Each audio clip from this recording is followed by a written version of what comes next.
Très grande productrice d'anodes de cuivre, la fonderie Horn est relativement épargnée par les tarifs douaniers de 50 entrés en vigueur ce 1er août. Pour l'instant, ils ne visent pas du tout les matières premières, c'est-à-dire que les minerais, les concentrés, les anodes et les cathodes ne font pas l'objet de tarifs. Ce qui est annoncé n'est pas nécessairement une mauvaise nouvelle pour la fonderie Horn dans la mesure où les anodes, les cathodes, la ferraille seraient exemptées.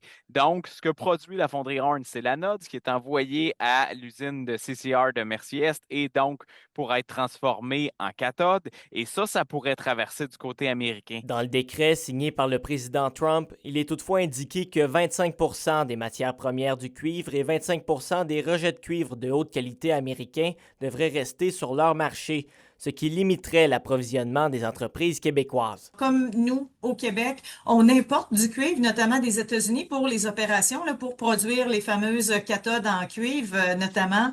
Ben, c'est sûr que s'il y a des limitations à l'exportation comme ça de la part des États-Unis, alors là, c'est une situation qu'il faut surveiller de près. Bien qu'utilisée comme moyen de pression à quelques reprises par le premier ministre Carney, la mise en place de contre-tarifs serait une mauvaise idée selon l'Association minière du Québec et le député d'Abitibi-Témiscamingue, Sébastien Lemire. L'impact en Abitibi-Témiscamingue, ce que beaucoup de gens me racontaient, c'est que le tarif comme tel, les Américains, à cause de la faiblesse du dollar, sont capables de l'absorber. Mais le contre-tarif, il est refilé à l'entreprise qui achète, évidemment. Donc, c'est nous qui le payons, le contre-tarif. Le secrétaire américain au commerce, Howard Lutnick, affirme qu'il va réévaluer et allonger la liste de produits en cuivre sujets aux tarifs douaniers dans les prochains mois. Le contexte d'incertitude et d'instabilité sur les marchés n'est donc pas prêt de se terminer.